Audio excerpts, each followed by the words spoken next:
नमस्कार। आज आम गोपालपुर सी बीच रे अच्छु जहाँकि सारा ओडिशा बा भारत वर्ष लोक मैंने पर्यटक मैंने आसती। बहुत सुंदर सी बीच।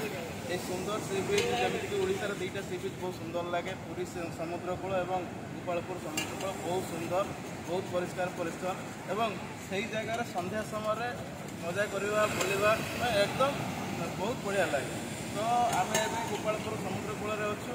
तेज आम पाखे अच्छा गोपालपुर समुद्र कूल झालमुड़ी बिकुंट।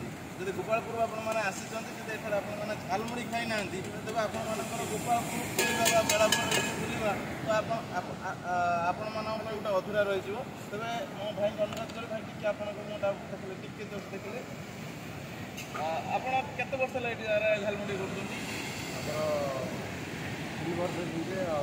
गुड़बांगला गुड़बांगला डंगा कौन आप ना कौन गोपाल कौन कौन आइटम दौरान जो झालमुड़ी में कौन कौन आइटम दौरान पिज नड़िया पिज नड़िया गाजरू मिक्सचर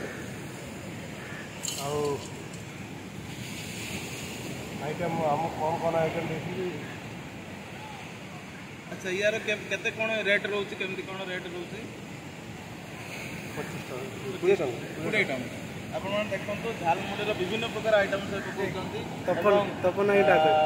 पकाते से मिक्सचर पकाउछन मुड़ी पकाउछन नड़िया आचार विभिन्न प्रकार मसला पकाउछन तार गोटे ठंगा बा गोटे पैकेट को से 20 टंका नौ जो आइटम से बनाऊँ देखला आपे आपे पाटर माने पानी झर आरंभ है।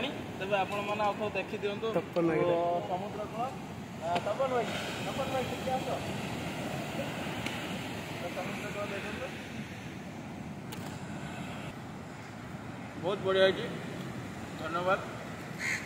जो आचारटा मिसाई बहुत बढ़िया है। से आचार लगुच माने खटा खटा टे लगुच बहुत भल लगुच। सोला भी से पकई बहुत बढ़िया है। धन्यवाद भाई। जब भी आप गोपालपुर आसुँच तब गोपालपुर ये जो भाईना झालमुड़ी खावा सहित जो चेयर पकई से आराम बसिकी झालमुड़ी खातु और समुद्र को